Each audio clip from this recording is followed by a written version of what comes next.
They say the elders made her walk into winter with nothing but the clothes on her back, and that no one turned to watch her go. They say the tribe forgot her name before she was gone 3 days. Subscribe for more Western stories like this, and comment where you're watching from. She was born into the Blackfoot Nation when the buffalo still darkened the plains like moving earth. Her mother called her Swift Water because she moved through the village with purpose, never wasting motion, never speaking when silence held more truth. By her 16th winter, she was already known as a woman who understood the old ways, how to read the weather and the clouds, how to cure meat so it would last through the hard months, how to sit with dying elders and help them find peace in the dark. The tribe depended on women like her. The young ones watched what she did. The hunters' wives asked for her advice. When the council needed someone to represent the women's lodge, they asked her name first. Her father had been a respected warrior, which meant she carried weight simply by existing. That weight was supposed to keep her anchored to something larger than herself. It was supposed to remind her that she belonged to the people before she belonged to herself. The man arrived in late autumn. He came with a trading post outfit, one of the few white men the tribe had agreed to let trade at the edge of their lands. He was younger than most who came through maybe 23 winters, with a face burned dark from sun and a way of watching that made the other traders seem careless by comparison. He said his name was James. He said he had come from the mountains. No one asked him why he really came. Swift Water first saw him beside the river where the women went to gather water. He was kneeling at the bank, filling vessels, moving carefully so as not to disturb the current. Their eyes met for a moment. She turned away and continued her work. That should have been the end of it. But he came back to that same spot at the same time the next day. And the day after, he never tried to speak to her. He just worked alongside the other women, treating the task as though it mattered, treating the river as though it deserved respect. The other women noticed. Some whispered warnings. Others laughed at him struggling with the weight of the water. Swift Water said nothing. By the 4th day, her mother pulled her aside. Her mother told her to stay away from the water during the trading season. Her mother's voice held no anger, only certainty. Swift Water knew that tone. It was the tone of someone who had seen what happened to women who broke the old rules. It was the tone of protection and prison wrapped together. Swift Water asked why her mother feared him so much. Her mother said it was not about fearing him. It was about what he represented. The white men came with trade, but they also came with hunger for things that did not belong to them. They took land, they took resources. They took women if the tribe was weak enough to let them. And once they took a woman, that woman was no longer part of her people. She became something other. Something trapped between worlds. Something the tribe could no longer help. Swift Water listened and said she understood. But understanding and obeying are not the same thing. She went to the river the next day. James was there. This time, when their eyes met, neither of them looked away. He smiled, but it was a careful smile, the kind of smile that asked permission rather than demanded it. She did not smile back. She filled her vessel and stood to leave. As she passed him, he spoke only 3 words quietly, so only she could hear. He said her name, not Swift Water, her real name. The name her mother called her in the dark when nightmares came. Somehow, in only 4 days of watching her work, he had learned it from the other women's conversations. The fact that he had listened so carefully, cared enough to remember, made something in her chest break open. She kept walking. But she looked back once. Over the winter, she found reasons to leave the village. To check snares, to gather firewood in distant places, to visit a cousin who lived 2 days' travel away. Each reason took her to the edge of the tribe's land, and each time she found him waiting in places where the snow was thin and the wind did not howl quite so fiercely. They did not touch. They barely spoke. But he would sit across a small fire from her, and she would tell him things. Not everything, never quite everything, but enough that he began to know who she was beneath her duties. She told him how the weight of being trusted sometimes felt like drowning. How she loved her people, but sometimes felt like she was living a life that belonged to someone else. How she wondered what it would be like to make a choice that was only hers, with no council involved, no elders watching, no tribe depending on her answer. He told her he had left his own people because staying meant becoming someone he did not recognize. He told her he had come to this land looking for a place where a man could exist without apology. When he saw her at the river, he said, he thought maybe such a place might be real. By spring, the secret was becoming impossible to keep. The other women noticed the way she carried herself. The traders noticed the way he lingered at the village. The elders noticed that both of them seemed changed in some fundamental way. One morning in April, the council summoned her. The elders sat in a circle as they always did, but the weight of their silence was different this time. It was heavier. She knew before anyone spoke what they wanted to discuss. She had always known this moment would come. She had just chosen not to prepare for it. The oldest elder, a man named Stone Calf, who had survived more winters than anyone could count, spoke first. He did not sound angry. That would have been easier. Instead, he sounded tired, as though he had lived through this exact moment many times before and watched it never end well. He told her that the tribe had rules. The rules existed to keep the people strong and separate. Mixing with the white men meant diluting the blood, abandoning the old ways, losing the ability to survive as one people. He reminded her of the stories of women who had been taken by white men, only to be cast aside when the men grew tired or wanted to return to their own lands. He spoke of the children caught between worlds, able to belong to neither. Swiftwater did not defend herself. She knew that anything she said would only prove they were right to fear her rebellion. Another elder, a woman named Morning Sun, asked if she understood what it meant to turn away from her people. What it meant to abandon the responsibilities she had been given. What it meant to make a choice that said no to everything she had been taught since birth. Swiftwater understood. She understood perfectly, and yet, the council asked if she would leave of her own will, or if they would be forced to send her away. They asked if she would leave him and return to her duties, or if she would follow him beyond the tribal lands and be forgotten by her own name. She did not have to think about the answer. She had already made it in the dark of winter, kneeling beside a fire with a man who had listened to her fears. She told the council she would leave. She told them she would take nothing.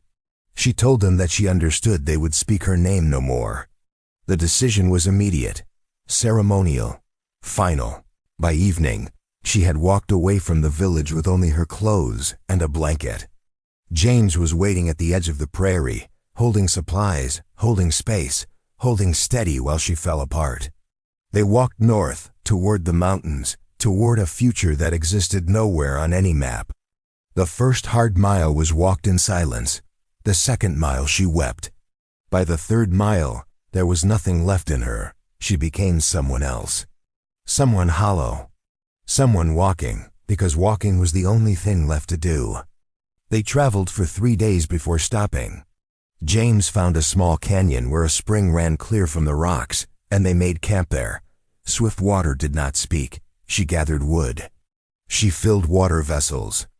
She moved through the tasks of survival as though her hands were moving without guidance from her mind. That night, James held her while she cried without sound. Her body shook but no tears came. All her tears had been spent in the walking. On the 4th day, they encountered their first test. A group of settlers came through the canyon, 3 men looking to cut timber. They were surprised to find a camp. They were more surprised to find an Indian woman with a white man. Their faces went hard. Their hands went close to their weapons. James stepped between them and Swiftwater. He told them they were just passing through. He told them the woman was his. He said it with a flatness in his voice that suggested he had no fear of them, which was a lie, but it was the kind of lie that sometimes worked. The settlers looked at each other for a long moment. Then the eldest of them spat and told them to be gone by morning. That they did not want Indians and squaw lovers ruining the canyon. James nodded. He thanked them. He led Swiftwater back to the camp. That night, Swiftwater understood something new. She understood that in leaving her tribe, she had not become free. She had become someone people hated automatically. She had become less safe, not more. She had become a woman marked by her choice, and that mark would make her vulnerable in ways that being inside the tribe had never made her vulnerable. She asked James if he regretted it. He told her the truth. He told her yes, sometimes he regretted it, but that the regret came and went, and underneath it was still the certainty that he loved her. He told her that certainty was not always enough, but it was all they had. They left before dawn. They moved through the mountains toward the territories, staying off the main trails. The walking was harder now. The altitude made breathing difficult. The stones cut through their solace. Swiftwater's feet began to bleed. She did not complain. She had already given up her right to complain when she walked away from the village. The weather turned cold. Winter was coming early, driven down from the high peaks by wind that seemed to come from the edge of the world. The sky turned gray, and the gray stayed. Rain began to fall. It was not snow yet, but the rain was cold enough that it felt like snow. It felt like the mountains refusing to allow them passage. They found shelter in the ruins of an old cabin that trappers had abandoned years before. The roof was partially collapsed. The wind came through gaps in the walls. But it was shelter, and shelter was all they could hope for. Swiftwater gathered what dry wood she could find and built a fire in the center of the single remaining room. James went out into the rain to find game, and he came back soaked through, shaking from cold, carrying nothing. He had seen nothing alive. He had found nothing that could be killed. The mountains had emptied themselves of life, or the life that remained was hidden somewhere that James could not reach. They ate the last of the dried meat they had brought from the village. They drank water from a stream that ran near the cabin. They sat by the fire and tried to stay warm while the rain hammered on the roof and leaked through the holes in a steady pattern that sounded like counting. In the night, James developed a fever. It started as chills and became something worse. By morning, he was delirious. He spoke in languages Swiftwater did not understand. He spoke to people who were not there. His skin was burning hot, and when she put her hand on his forehead, she understood that he was dying. She did not panic. Panic was a luxury. Instead, she began the work of keeping him alive. She heated water. She cooled his fever with cloths soaked in cold water from the stream outside. She sat beside him through the night and listened to him breathe, waiting to hear if the breathing would stop. By the third day, she had not slept in more than 30 hours. Her hands were shaking. Her vision was becoming unclear. But James was still alive, and that was what mattered. She went out to the stream and washed herself. The cold water shocked her body awake. She stood there, shaking, and forced herself to remember what she had been taught as a child. She forced herself to remember the teachings of her mother about herbs and healing. She forced herself to remember that survival was not about individual strength, but about continuing to function even when function felt impossible. She found plants near the stream. She was not entirely sure what they were, but she recognized them from stories her grandmother had told her. She boiled them into a tea. She got James to drink it. By evening, his fever had broken. When he woke, he did not remember the past 3 days. He thought they had just arrived at the cabin. When Swiftwater told him he had been burning with fever, he looked at her hands and saw how raw they were from the work of keeping him alive. He wept then, not from pain but from understanding what she had done for him. The weather began to clear. Snow fell, which was better than rain because snow did not seep into everything. It fell thick and steady, and by the time it stopped, the mountains were white and beautiful and terrible. They had to move. Staying in the cabin meant eventually starving. They had to cross the remaining mountains and reach the settlements on the other side. They had to do it with James still weak from fever, and Swiftwater exhausted from days without sleep. They began to walk. The snow was deep. Their feet sank with every step. The path that had been there before was gone, hidden under white. They had to navigate by the fall of the land, by the direction of the streams, by instinct and luck. On the second day of walking through snow, James fell through ice into a river that was mostly frozen but flowing underneath. Swift water pulled him out. He was soaked. The wind began to blow. The temperature dropped further. They could not stop walking. Stopping meant freezing. They could not make a fire. They had no dry wood. They could only keep moving, keep going, keep putting one foot in front of the other, even though putting one foot in front of the other hurt more with every step. Swift water spoke to James. She told him stories. She told him about her childhood. She told him about learning to hunt with her father.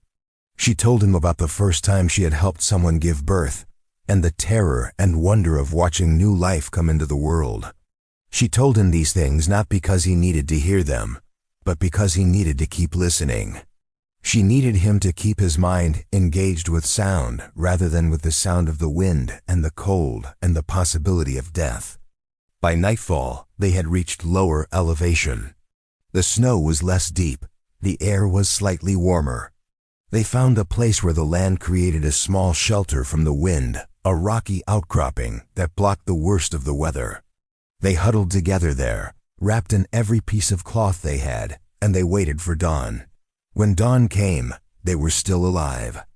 James's hands were frostbitten on the tips of his fingers. Swiftwater's toes were numb. But they were alive, and being alive meant they could continue. It took 3 more days to reach the edge of the mountains. 3 more days of walking through steep terrain, of finding water, of scavenging what little food they could find. By the time they could see the valley below them, Swiftwater was operating on will alone. Her body had surrendered. Her mind was the only thing still moving her forward. They descended into the valley as evening was coming on. The air became warmer. Trees began to appear.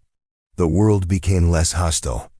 They walked until they could walk no more, and then they laid down on the ground and slept for 14 hours straight, because their bodies finally understood that survival was momentarily assured. The first year was survival. Nothing else mattered. They reached the valley where a small settlement was forming, built around a trading post that needed workers. James found employment managing supplies and dealing with the government representatives who came through, sporadically to confirm that the outpost was still operational. Swiftwater took work tending gardens, mending clothes, doing the 1,000 small things that kept a frontier community from collapsing into chaos. But the work was harder than she had imagined. The other women did not teach her how they did things. They showed her what needed to be done and then watched to see if she could figure it out. When she did it wrong, they corrected her sharply. When she did it right, they offered no praise. They simply moved on to the next thing that needed doing. She was useful, which meant she was tolerated. But she was not accepted. The white women saw her as having made an unforgivable choice. They saw her as the kind of woman who could be corrupted by a man, and that made her dangerous. It made her a cautionary tale. It made them distance themselves from her, afraid that her choices might be contagious. The men saw her as a curiosity. They saw her as something less than the women who worked alongside her, which meant they saw her as available in ways that those women were not. They found reasons to speak to her alone. They stood too close. They suggested things with their eyes. James had to fight 2 of them before they learned to stop. After the second fight, he was warned that fighting would not be tolerated. That he needed to control his woman. That if he could not control her, perhaps she should not be allowed in the settlement. James and Swiftwater did not discuss this, but they both understood the threat. They both understood that his employment depended on her compliance. They both understood that safety here was conditional, always one wrong move away from dissolution. The few other native people in the settlement kept their distance. They understood what she had done better than anyone else. They understood that she had chosen the white world over her own people, and that made her a kind of traitor to them as well. She was caught in a gap between worlds, with neither one willing to fully claim her. She learned to move through the settlement like a ghost. She performed her work. She spoke only when spoken to. She made herself small. She made herself useful. She made herself invisible whenever possible. James loved her. That did not change. But love and belonging are not the same thing, and by the second year, even her work and her loyalty could not bridge the gap between her and the life she had chosen. In the second winter, there was a sickness that came through the settlement. Not the fever from the mountains, but something different. Something that made the throat close and the lungs fill with water. People began to die. They died in their homes, gasping for air, their faces turning blue as the sickness stole their breath. The settlement's doctor was overwhelmed. He was one man trying to treat 30 people. He was failing. People were angry with him for his failure, as though anger could burn away the sickness. But anger only made him work harder, and working harder only exhausted him faster. Swiftwater began to help. She had learned some things from her mother before she left. She knew which plants could ease the throat. She knew how to recognize when someone was close to death and when they might still be saved. She began to move through the settlement at night, carrying her knowledge, doing what she could. The settlement's doctor noticed. He was desperate enough that he asked her to work with him formally. She said yes. For 3 weeks they worked together, moving from house to house, trying to ease suffering. Some people lived. Some people died. The sickness did not care how hard they worked. The sickness simply moved through the settlement like it had a mind of its own. When it was over, 18 people had died. The settlement buried them in a cemetery on a hill to the east, and the survivors did not thank Swiftwater. They did not acknowledge that her work had mattered. They simply returned to their lives as though the death had been an interruption rather than a revelation of how fragile everything was. But something had changed in how she understood herself. She had done work that mattered. She had used knowledge that came from her own people. She had given something that could not be taken or traded or dismissed. She had saved lives. And even though the settlement did not acknowledge it, she knew it was true. She began to move differently. The purposefulness that had once defined her shifted into something harder, more resolved. She stopped trying to explain herself to people. She stopped hoping that kindness would eventually be returned. She developed the quiet strength of someone who has accepted that she will spend her life between worlds, never fully part of either.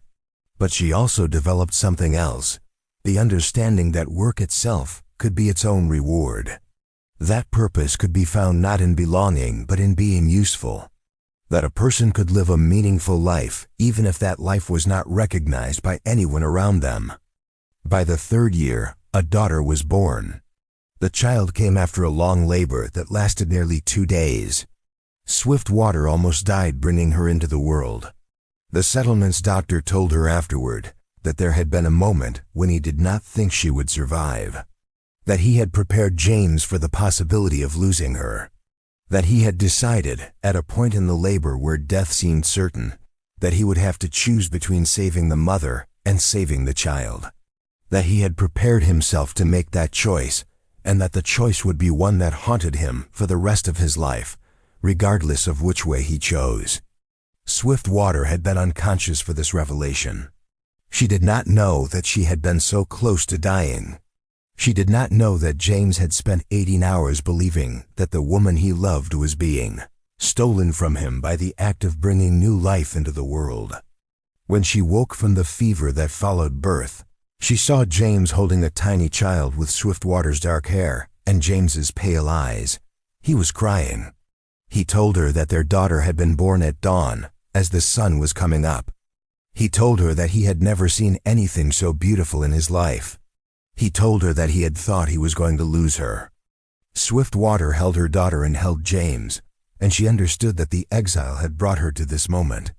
That the walking through the mountains, the fever, the cold, the humiliation in the settlement, all of it had brought her to this child. That this child was worth every bit of suffering, and also that this child would inherit the suffering because the child was marked, as she was marked, by being between worlds. She named her Morning Light, thinking of the elder who had asked her if she understood what she was giving up. She was giving it up for this, for a child who would grow up knowing her mother's stories, fed by her mother's milk, loved without condition.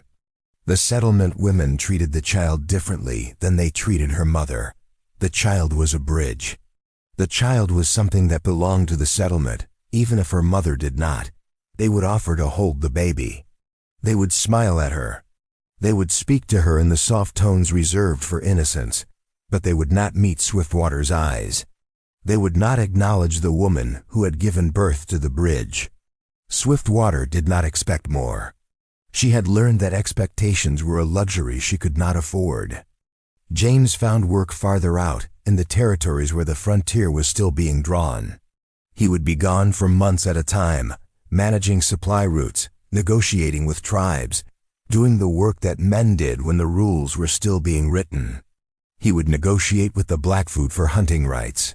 He would arrange supplies for remote settlements. He would do the work of building the infrastructure that allowed white expansion to continue into lands that had never known such expansion. Swiftwater never asked him about the details. She knew what he was doing. She knew that he was profiting from the same system that had taken her homeland and was currently taking the homelands of her people. She knew that every treaty he helped create was another chain binding her people to smaller and smaller pieces of earth. She knew that every supply route he secured meant more settlers, more guns, more pressure on the reservations. One time, a trader came through the settlement and mentioned that James had been involved in negotiations that led to the removal of the Blackfoot from 3,000 square miles of hunting territory. The trader said it as a compliment. He said James was good at his work. He said James knew how to make deals that looked fair to the Indians, but were actually heavily weighted toward the settlers. Swiftwater heard this and said nothing. She continued her work. She continued to live with James. She did not ask him to stop because she understood that stopping would mean starvation. It would mean failure. It would mean proving that their love had been a mistake. So instead, she did not ask. And he did not speak of it. And they both learned to carry the weight of that silence. It became heavier with every year. It became something that sat between them in the dark, something they both acknowledged without ever naming it. Swiftwater and Morning Light stayed in the settlement. They had a small cabin now. They had enough. But the weight was returning. The same weight she had felt in the village. The sense of being needed for her usefulness rather than loved for who she was. The sense of living a life that had been chosen for her, just in a different way. She did not blame James. He was doing what he could. But the frontier had no more room for him than it had for her. It was a place for work and survival, not for dreams. It was a place where people became smaller, not larger. Where the world pressed down on you with its demands, and you either learned to press back or you broke. Swiftwater learned to press back. She learned to be useful without expecting gratitude. She learned to work without expecting recognition. She learned to survive not because survival was easy, but because survival was all that was available. The winters were hard. The summers were short. The work never ended. There was always something that needed fixing. There was always someone who needed help. There was always another day to get through before the next day began. Morning Light grew from an infant into a child. She had James's curiosity about the world and Swiftwater's ability to watch and understand. She would sit beside her mother while Swiftwater worked and would ask questions about everything. Why did the plants grow in certain places? Why did the settlers always seem afraid? Why did they live so far away from her mother's people? Swiftwater answered these questions honestly. She told her daughter that the plants grew where the water was, and the water was where the mountains forced it to go. She told her that the settlers were afraid because they knew they did not belong, and knowing that made them dangerous. She told her that they lived far away from her mother's people because that was the way of the world now, and the world was changing in ways that could not be stopped. She told her daughter the truth, not the soft story that would make her feel better, but the hard truth that would help her understand how to survive in a world that would not love her simply for existing. In the 5th year, word came that would change everything. A trader who passed through the settlement brought news from the north. Her tribe was facing hunger. The buffalo had not come in the numbers they once had. The government had moved the reservation closer to the mountains, onto land that was harder to hunt and farm. The people were sick. The children were thin. The elders were dying from an illness that moved through the village like winter wind through an open lodge. The trader said that the agent in charge of the reservation was corrupt, that he was selling the government supplies meant for the tribe to settlers and keeping the money, that the tribe was supposed to receive flour, sugar, and preserved meat, but instead they received a fraction of what had been promised, and most of that was spoiled or infested with insects.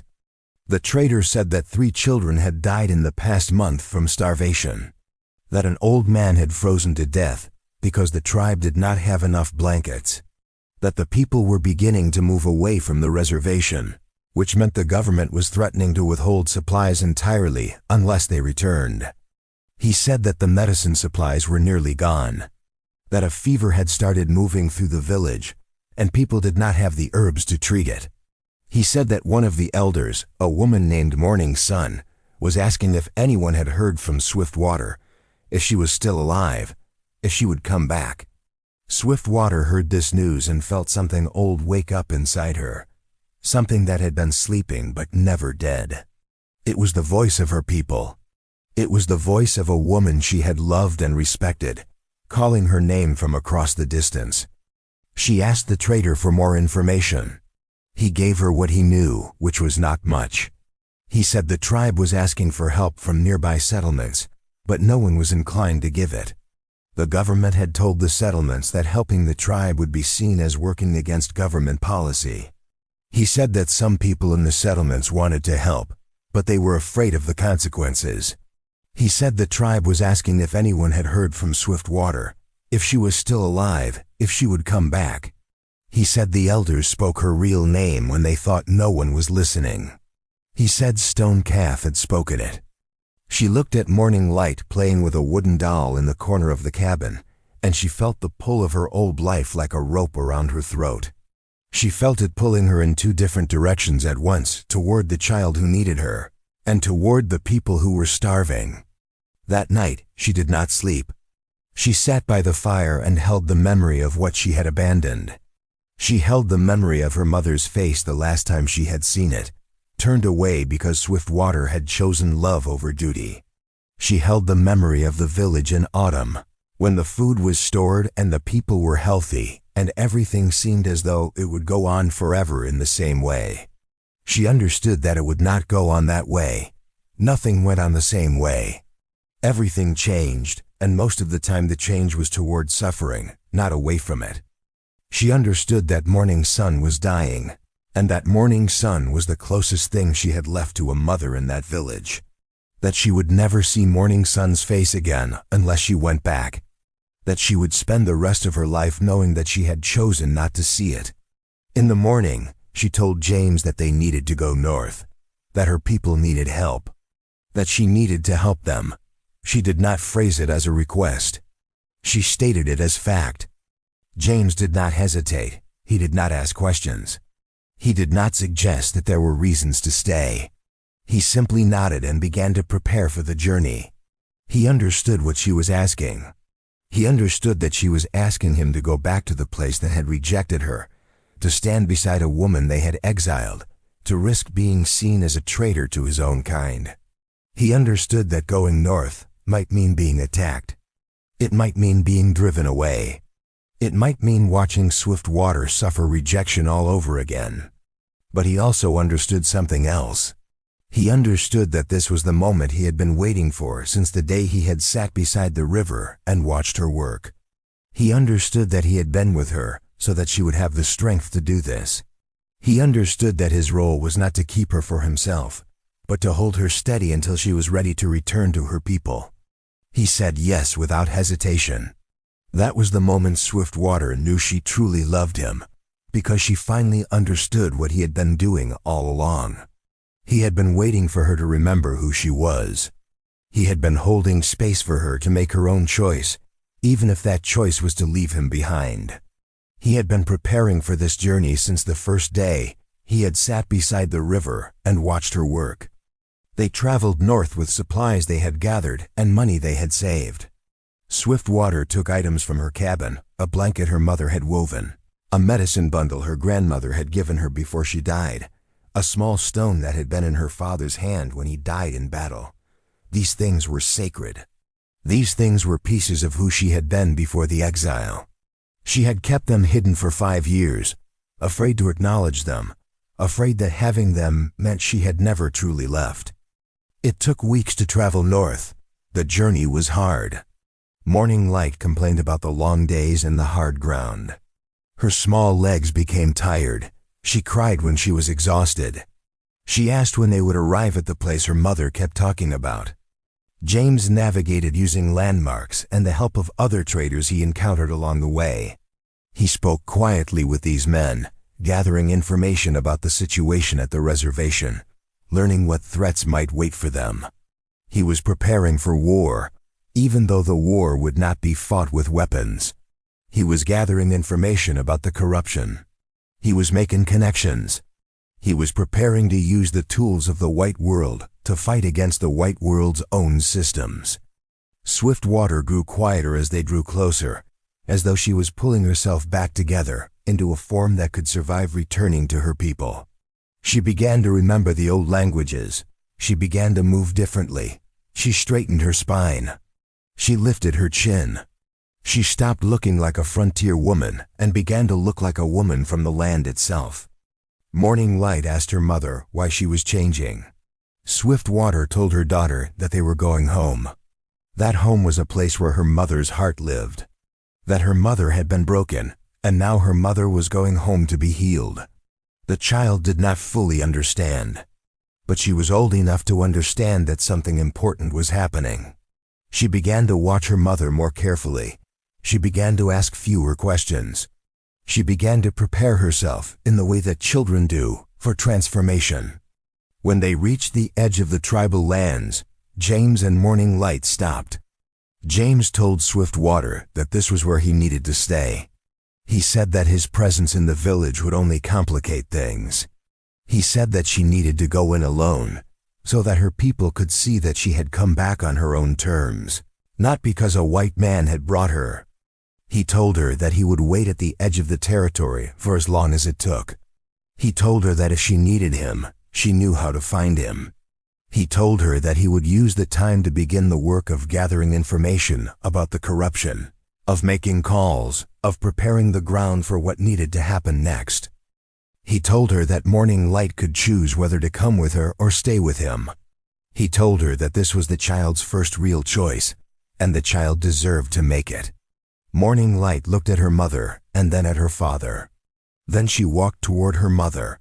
She did not say anything. She simply walked, and the walking was her answer. Swiftwater held her daughter's hand, and they walked into the village together. The village had changed. The lodges were thinner. The smoke from the fires was less regular. There were fewer horses, fewer dogs, fewer children playing. She recognized some of the buildings, but they seemed smaller, as though the hardship of the past years had actually shrunk the physical world. The grass was worn thin from people walking back and forth, searching for wood to burn or plants to eat. The ground near the village was littered with bones, bones from game that had been killed, bones that would be boiled for soup, bones that represented the slow starvation that was happening. An old woman saw her first. The woman was gathering wood, moving slowly, as though each motion required calculation. She stared at Swiftwater for a long moment, as though looking at a ghost. Then she called out Swiftwater's real name, and her voice carried across the village like a bell ringing. People began to emerge from the lodges. Not many. The people were too weak to run. But they came, and their faces moved through shock and confusion, and something that might have been hope. An old man sat outside a lodge, too weak to stand, and he simply stared at her. A young woman held a child that was disturbingly thin, and the woman's eyes filled with tears. The elders called for her. They sat in a circle as they always did, but the circle was smaller now. It was smaller because people had died. It was smaller because the council had fewer people to draw from. Stone Calf was still alive, but he looked as though the last 5 years had tried to kill him several times and had only barely failed. His face was thin. His eyes seemed to be looking at something far away. Morning Sun's hair had turned completely white, and her hands shook with a tremor that never stopped. Swiftwater stood before them and waited. She did not bow. She did not apologize. She simply stood and let them see who she had become. Morning Light stood beside her, and the child's presence was a statement in itself, proof that the exile had not destroyed her, proof that she had created something in the exile, proof that the love that had caused her banishment had been real enough to bear fruit. Stone Calf asked why she had come back. His voice was thinner now, worn by sickness and time. It was the voice of a man who had given everything to his people and was now watching them die anyway. It was the voice of someone whose certainties had been shattered by suffering. Swiftwater told him she had come to help, that she had knowledge of medicine, that she had learned how to work with white medicine and tribal medicine both, that she had brought supplies, that she had brought someone who could help negotiate with the government to release the resources they had promised, that she understood the corruption that was happening, that she understood that the agent was keeping the supplies from the tribe, that she understood what it meant to live on the edge of death because she had done it in the mountains, in the settlement, in the fever seasons. She did not ask permission to help. She did not wait for the elders to discuss and decide. She simply began to work. But first, she sent Morning Light to stay with the women, to learn the old language more fully, to begin to understand the grandmother knowledge that she would need to survive in both worlds. And then she sent word to James, through a young man who was still strong enough to ride. James received the message 3 days later. He read it and began to move. He rode to the nearest government office and met with the supervising agent, a man who was supposed to oversee the distribution of supplies to the reservation. James told him that there would be an inspection. James told him that the previous agent was being investigated for corruption. James told him that officials from the capital were coming to review all the records. This was not entirely true, but James said it with absolute confidence, and confidence is sometimes enough to make men terrified. The agent began to panic. The agent began to move quickly. By the time James left the office, paperwork was being gathered. Supplies that had been stored in private warehouses began to be loaded onto wagons. James then rode to another settlement and repeated the process. He made calls through traders. He sent messages that suggested investigation was coming. He created the appearance of consequence, and the appearance was enough to make men start covering their tracks by actually following the rules. He wrote letters to government officials in the capital, letters that detailed the corruption with specificity and names. He sent these letters through trading posts, through military routes, through every channel that might actually get them read by someone with power. He did not know if the letters would have any effect, but he sent them anyway, because sending them was the only thing he could do from a distance. By the time he returned to the village 10 days later, the first wagons of supplies were arriving. The supplies were late. The supplies were not enough, but they were something, and something was more than nothing. Swiftwater worked for weeks. She established a system for distributing the supplies fairly. She worked with the women of the tribe to stretch the food across as many days as possible. She taught them how to recognize which of the flour was spoiled so they could pick it out and burn it rather than poison the people who would eat it. She did the 1,000 small things that turned barely sufficient supplies into barely livable conditions.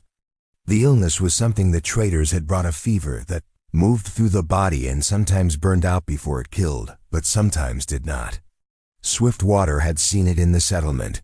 She knew that the only help was care. Constant care. Keeping the sick warm, getting them to drink water, cooling the fever when it rose too high. It was exhausting work. It was work that never ended. It was work that sometimes failed. She called for James to bring the medicine supplies they had gathered. He brought them, and she organized them into small portions. She taught the younger women how to recognize which plants helped with the fever. She showed them which ones came from the land itself and which ones had been dried and stored. She gave them the knowledge that would allow them to continue the work even when she could not be everywhere at once. She worked for weeks. She did not sleep for days at a time. Her hands became raw from handling burning fever victims. Her back bent from bending over the sick.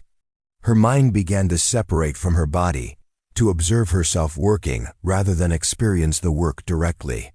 She knew this was a sign that her body was at its limit, but the body did not matter anymore. The work mattered. Slowly, the fever began to break, not all at once. Not for everyone, but the death rate slowed. The children began to recover first, then the younger adults. The elders recovered more slowly, and some did not recover at all. But the village was no longer dying. It was beginning to hold on. Morning light came into the village during the 3rd week. She had been learning the old language. She had been listening to the women tell stories.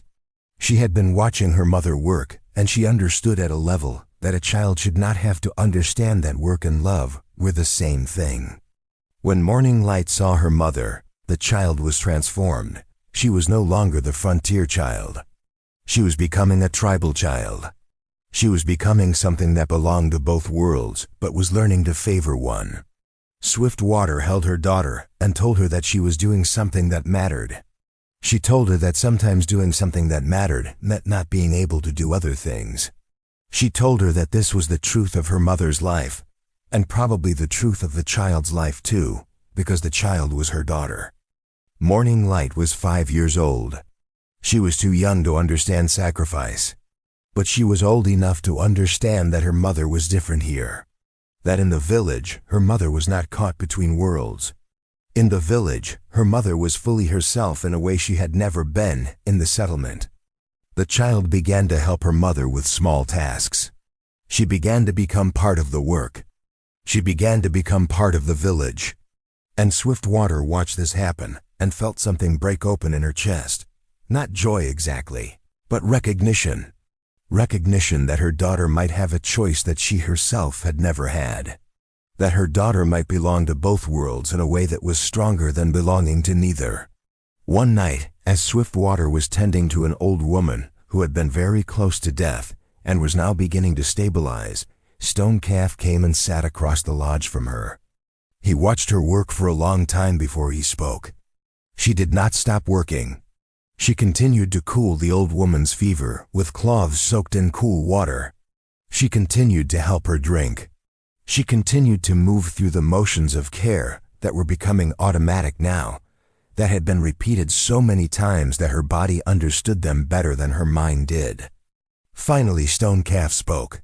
He told her that he had thought about her every day since she left, that he had wondered if he had made the right choice, that he had told himself it was necessary, that it was about protecting the tribe.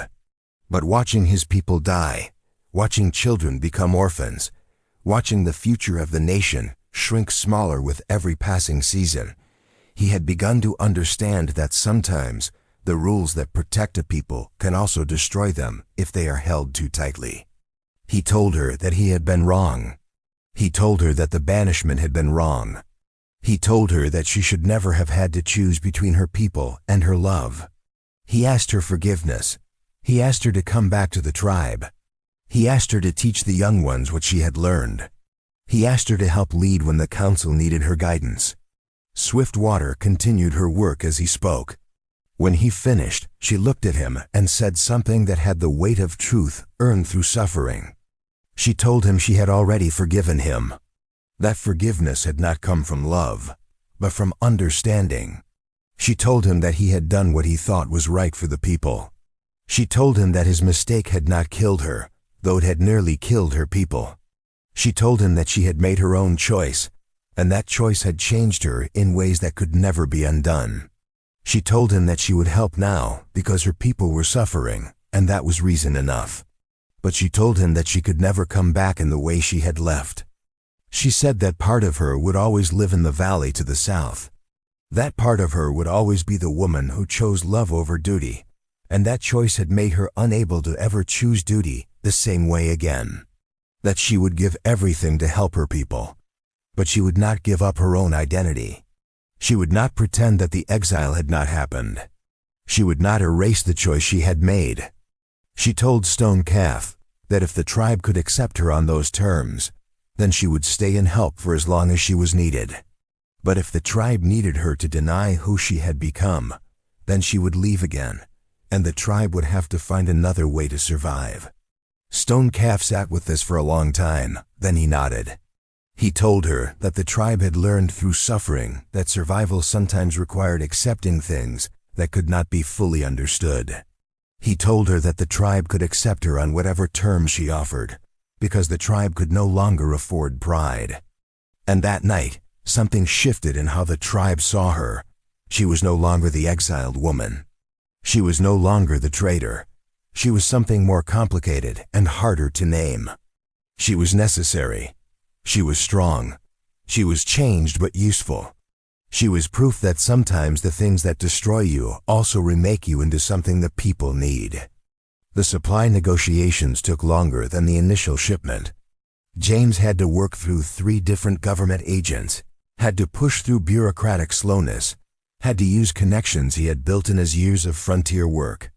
He slept in his own small camp at the edge of the village, and every night Swiftwater would leave the lodges and walk out to sit with him, and they would not speak much, but they would sit in the dark and remember what they had done to be together. They would sit and understand that their time together was becoming measured now, that this was the end of something, though not the end of everything. By the time the supplies began to arrive in regular quantities, the acute crisis had passed. The village had stabilized. The deaths had stopped. The people were thin and tired, but they were going to survive. The children were recovering. The elders were weak but alive. The future, which had seemed impossible weeks before, was becoming possible again. Swiftwater began to train younger women in what she had learned. She taught them how to recognize the signs of illness before it became critical. She taught them how to make poultices from plants that grew in the mountains and the valleys. She taught them how to think about medicine as something they could control, not something that controlled them. She taught them that survival was not always about following the old ways or the new ways, but about understanding both and taking what was useful from each. She set up a small lodge that became a place for the sick and injured to receive care. She organized the women who worked there. She created systems for storing medicine and keeping records. She did the work of bringing structure and knowledge to something that had previously been unmeasured and passed down only through memory. The tribe slowly began to understand that she was not a liability. She was a bridge between the world they had lost and the world they had to live in now. She was proof that sometimes a person could stand in both worlds at once, even if standing there meant being fully at home in neither. She was proof that exile could be transformed into purpose. In the spring, after the worst had passed, after the last of the fever victims had either recovered or died, after the supplies had stabilized and the immediate crisis was fully behind them, James told Swiftwater that he needed to leave. He needed to go back to the territories, to the work that called to him. He needed to continue the work of negotiating and managing supplies, because that was the only way to make sure that the corruption would not return. He needed to move forward, and he understood that she needed to stay. He understood that her path and his path had joined for a time, but now they were beginning to separate again. The exile that had brought them together was over. The crisis that had given them purpose was ending. What remained was the slow work of living, and that work would happen in different places. She knew he was right. But knowing and accepting are not the same thing. They had one last night together at the edge of the tribal land, with morning light sleeping between them, wrapped in blankets. The night was clear and cold. The stars were so bright that they cast shadows on the earth. The wind came down from the mountains and smelled like snow and distance. James told Swiftwater that he had always known this would happen, that the love between them was real, but it was not enough to build a life on, not on ground as hard as the frontier was hard. He told her that she was meant to lead her people, even if leading them meant standing at the edge, even if it meant never being fully inside again. He told her that morning light would grow up strong, that she would understand both worlds, that she would help her mother carry the weight of being between. He told Swiftwater that the most important thing he could give her was the freedom to be what her people needed, and that meant letting her go. He told her that he would always love her, that the love would not change or fade, but that love was not the same as a life, and a life was what they both needed now. She needed a life with her people. He needed a life of work, of movement, of doing the slow, hard work of navigation between the white world and the tribal world. He told her that he would send money when he could, that he would send supplies when supplies were needed, that he would be part of her life, but from a distance that allowed her to be fully what her people needed her to be. The next morning, he was gone. He left supplies. He left money. He left a letter for Morning Light that she would read when she was old enough to understand. He left, and Swiftwater felt something settle in her chest, not happiness, but purpose. Not wholeness, but acceptance. The years that followed were years of slow building. Morning Light grew up in the village, and she was never fully of it, but she was never fully outside it either. She was too white in her features, too mixed in her blood. But she was also too native in her soul, too connected to the land and the traditions. She was her mother's daughter, which meant she was caught between worlds. But unlike her mother, she seemed to understand from the beginning that being caught between worlds meant you could navigate both of them. She became a translator. She became a bridge for negotiations. She became something new. Swiftwater worked in the village for many years. The acute crisis gave way to long-term survival. The tribe learned to adapt to the smaller territory, the changed conditions, the pressure of the changing world. Swiftwater helped them do it. Not by trying to restore what was lost, but by helping them understand that survival meant changing. That strength was not about holding on to the past, but about being flexible enough to face the future. She never had full authority in the tribe. The council never gave her an official position. But when decisions needed to be made, people came to her. When illness struck, they called her name. When young women needed guidance, they sought her out. She became powerful not through the formal structure of the tribe, but through the quiet authority of someone who had sacrificed everything and still chose to give more. The other exiled woman returned to the tribe. There had been another, years before Swiftwater, but she had never been as useful. That woman eventually left again, unable to accept the half measure of belonging. But Swiftwater stayed. Not because she had nowhere else to go, but because staying had become her choice, made freely, day after day, even when it was hard. She never married again. She took no second husband from among the tribe. Some people interpreted this as a sign that she had been broken by her exile, that she was incapable of moving forward completely. Others understood it differently. They understood that she was married to her work, that she had given everything to her people, and that was enough. That a person could be incomplete and still be whole. That loss and purpose could be the same thing. The winters were hard. The summers were short. The work never ended. There was always someone who needed healing. There was always a young woman who needed guidance. There was always another season to survive, another crisis to navigate, another way to be useful. She created a system for storing medicine. She created protocols for dealing with illness. She trained more women. She taught them that knowledge was something that should be shared, that medicine was not about power, but about service. She taught them that a person who healed was blessed with a burden and a gift, that these two things could not be separated. Stone Calf died when Morning Light was 7 winters old. His death came slowly, not from fever, but from age and exhaustion. He spent his last days talking to Swiftwater.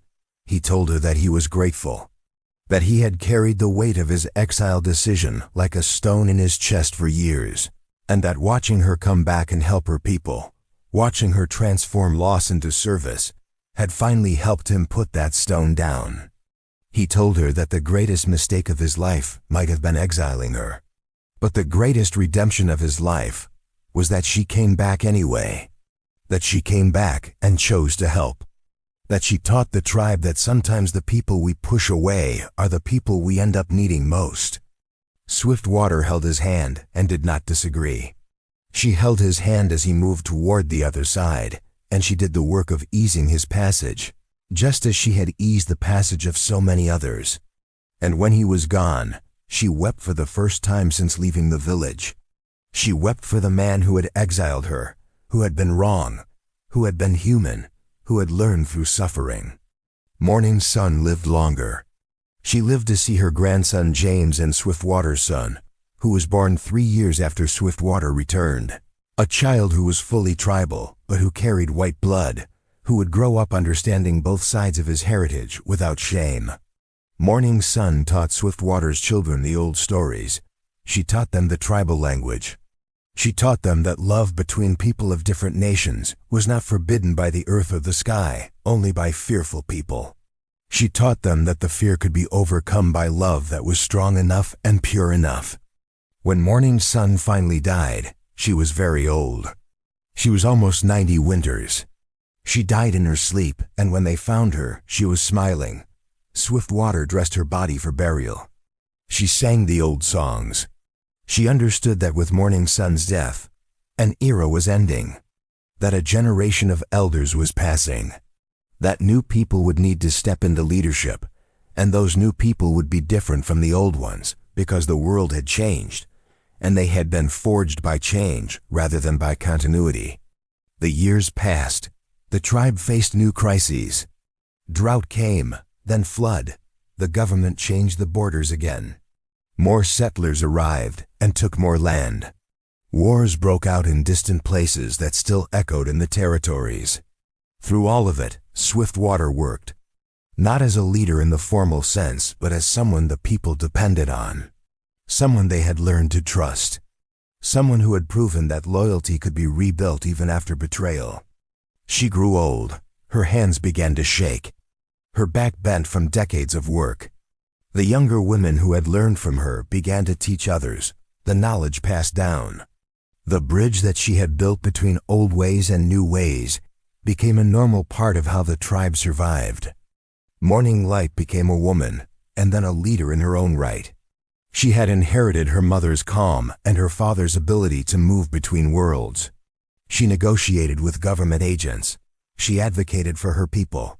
She did the work that Swiftwater had made possible by proving it could be done. She did the work of building networks, of creating connections, of using the tools of the white world to push back against the white world's own systems. James came back to the village every few years. He would arrive in the spring or the fall, when travel was possible. He would bring supplies. He would bring news from the territories. He would spend time with his daughter and his son. He would sit with Swiftwater in the evening, and they would remember what they had done to be together. The love between them had not faded, but it had changed. It was no longer the urgent, desperate love of youth. It was the quiet love of two people who had chosen each other despite impossible circumstances, who had made a life that worked even though it was not the life they had imagined. It was the love of people who understood that sometimes the greatest gift you can give someone is the freedom to become who they are meant to be. James told Swiftwater on one of his visits that he had used the money and the connections he had built to create a trust fund. Money that would be there for her children, for her grandchildren. Money that would help sustain the work of healing and teaching and holding the tribe together. He told her that he had done his penance in his own way by dedicating his life to undoing some of the harm that his work had caused. Swiftwater told him that penance was not necessary, that she had forgiven him long ago, that she understood that he had been doing what he could with the tools he had been given, that the blame for the system belonged to the system, not to him.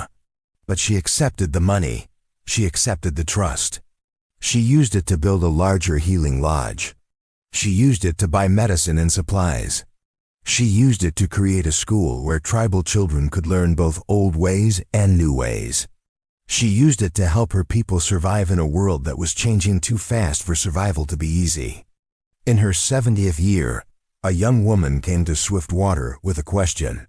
The young woman had fallen in love with a man from outside the tribe. Not a white man, but a man from another nation. The tribal council was discussing whether to allow the marriage. Some said yes, that mixing with other tribes could strengthen the people. Others said no, that the tribe needed to remain pure and separate. The young woman asked Swiftwater what she thought. She asked if Swiftwater regretted the choice she had made. She asked if Swiftwater thought love was worth the cost. Swiftwater looked at the young woman for a long time. She saw herself in the young woman's face, the same uncertainty, the same hope, the same fear that choosing love meant choosing exile. She told the young woman a story. She told her about walking into winter with nothing but the clothes on her back. She told her about the mountains, about the fever, about the cold that had nearly killed both of them. She told her about the settlement, about being invisible, about learning that belonging to the wrong world meant never fully belonging anywhere. She told her about the village, about coming home, about discovering that the home she came back to was not the same home she had left. She told her about the work of healing, about the work of bridging, about the work of making a life in the space between worlds. And then she said something that did not quite answer the question, but seemed to be all she had left to say. She said that in the end, it was not about worth. It was about endurance, about continuing, about finding purpose in the gap between what you lost and what you gained, about learning to live in the space where two worlds did not quite meet and calling that space home. She said that the tribe survived because people chose to do the hard work of survival day after day, even when it hurt. She said that she survived because she chose to keep going, even after everything was taken from her. She said that the two things were connected, that personal survival and tribal survival were the same thing, that you could not save your people if you did not first save yourself. She said that she had come back as the tribe's only hope, not because she was special or chosen, but because she was the only one who had learned that living between worlds was possible, that you could be exiled and still return, that you could be rejected and still choose to serve, that you could lose everything and still have enough to give. She told the young woman that choosing love meant accepting uncertainty, that it meant sometimes being lonely, sometimes being caught between worlds, sometimes having to defend your choice to people who would never understand it. But it also meant having something real, something that was chosen, not required, something that could not be taken away because it was part of who you were. She told the young woman that the choice was hers to make, that if she chose love, she should understand what the cost would be, but that if she chose love, she would have the strength to bear the cost, because love itself would give her that strength. The young woman nodded, and Swiftwater could see that she did not fully understand, but understanding would come. It would come when that young woman made her own hard choice, when she learned that survival sometimes meant breaking the rules, when she discovered that the life that was chosen for you and the life you choose for yourself could never be the same thing. When the council made their decision, they allowed the marriage. Some people said it was because of what Swiftwater had said. Others said it was because the times were changing and the tribe was learning to adapt. Probably both things were true. Swiftwater watched the young woman marry her love, and she understood that her story was not ending, but continuing into someone else's life, that the lesson she had learned through suffering was now being taught by her presence, by her existence, by the simple fact that she was alive and whole despite everything that had been done to break her. Swiftwater died in her sleep on a morning in early spring, the season when the ice begins to break and the water starts to move again. She was in her 82nd year. Morning light was there, and her daughter, and her daughter's children. The people came to mourn her, and they called her by her real name for the first time in decades, not as exile, not as traitor, not as bridge, just as the woman who had been Swiftwater, who had carried the weight of two worlds, who had refused to choose between them and had somehow made a life in the space where they did not meet. They buried her at the edge of the village, neither fully inside nor fully outside. It seemed right. It seemed true. It seemed like the only place she had ever truly belonged. Morning Light stood at the grave and told the story of her mother. She told it not as legend, but as truth. She told the people how her mother had been exiled for love, how her mother had survived the mountains, how her mother had lived in the settlement, learning medicine, learning how to bridge worlds, how her mother had come back when the tribe was dying and had saved them not by denying who she had become, but by embracing it fully. She told the people that her mother had taught her that survival was not about purity or isolation, but about flexibility and strength. That her mother had taught her that love was not a weakness, but a source of power.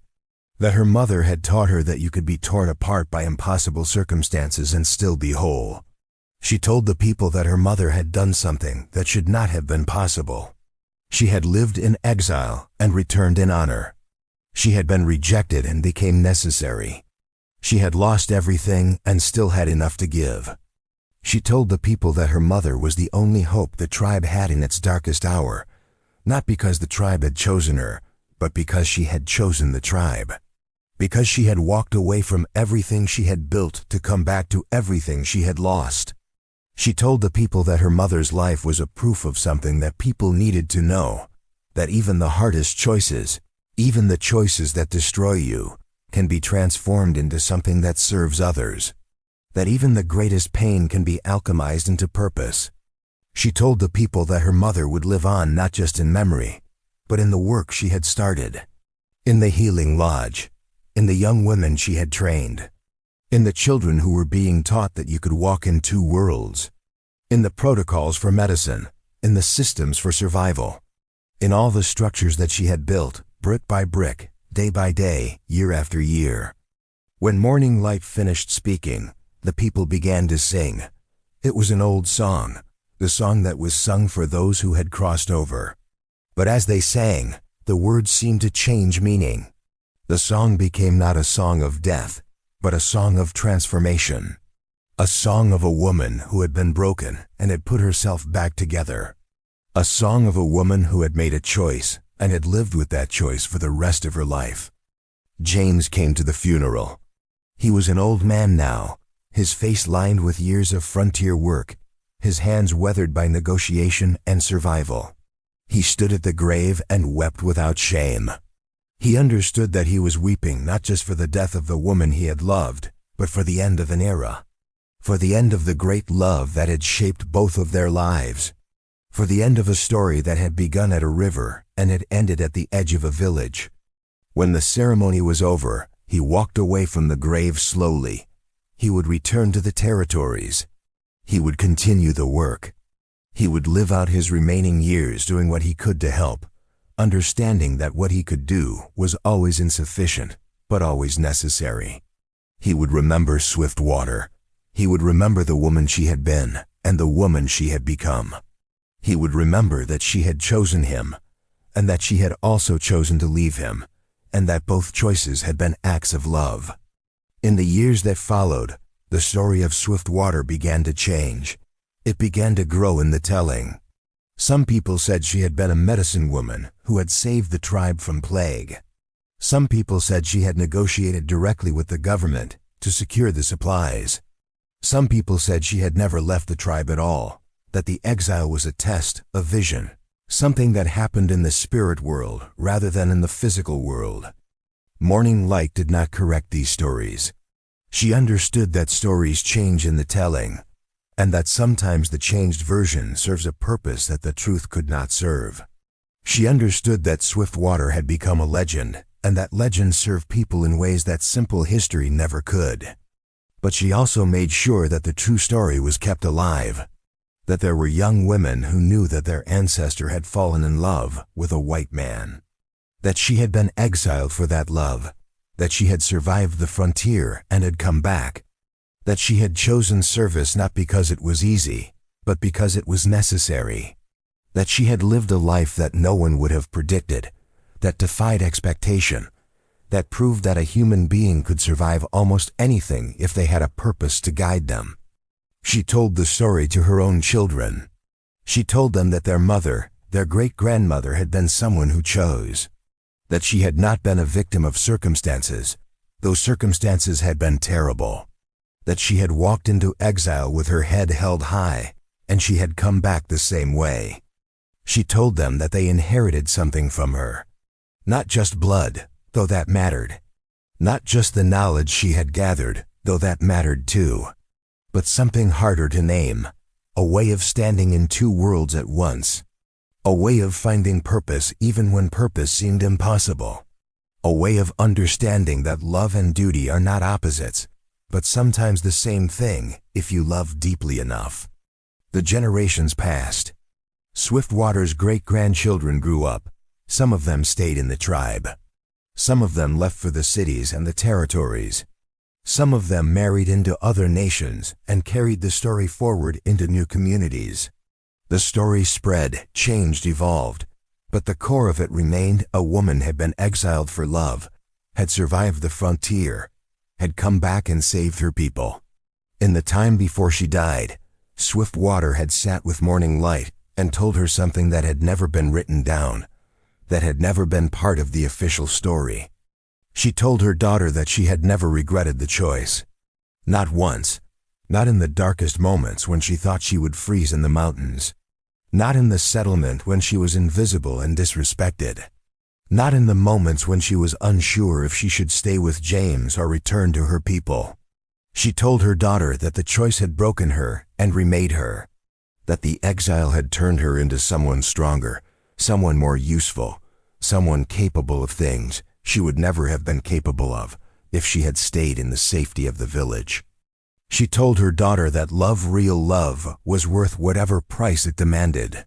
That a person should not be afraid to love, even if loving meant loss, even if loving meant exile, even if loving meant becoming someone that other people could not understand. She told her daughter that the greatest gift she had given her people was not her healing knowledge or her negotiating skills or her ability to bridge worlds. The greatest gift had been her example, the proof that it was possible to be torn apart by choice and to put yourself back together. The proof that exile could be transformed into purpose. The proof that a woman could belong to no one and still belong to everyone. She told her daughter that she had done what she was meant to do, that she had paid the price that love demanded, that she had lived a full life, even if that life had been painful, even if that life had been marked by loss, even if that life had never been easy or comfortable or simple. And then she told her daughter the last thing, the thing that would be passed down through all the generations that followed. She said that in the end, the exile had not destroyed her. The exile had made her. That she would not have become who she was if she had not been forced to walk away from everything. That the breaking had been the making. That the loss had been the gain. She said that she understood now why the world was the way it was, why people had to suffer, why loss and love were so tightly bound together. It was because suffering was the only thing that could break you open enough to love someone. It was because loss was the only thing that could teach you what mattered. It was because exile was sometimes the only path to coming home. She said that she did not know why the burden had fallen on her, but she knew that she had carried it as well as she could, and that carrying it had given her life meaning. She said that the tribe's survival had not been an accident. It had been the purpose of her exile. That everything, the love, the mountains, the settlement, the fever, the corruption, the negotiation, had led her to this moment where she was needed. That all of it had been woven together by a hand greater than her own into something that made sense. She said that this was the only way she could understand it. This was the only way that made this suffering bearable. This was the only way that the exile could be transformed from a curse into a blessing. She said that her daughter should remember that her daughter's children should remember that all the generations that came after should remember that the greatest transformations in life often come from the greatest losses. Thanks for watching this story till the end. Comment below and tell me where you're watching from. And before you go, check out these other amazing Western stories waiting for you next. Subscribe, like, and I'll see you on the next ride.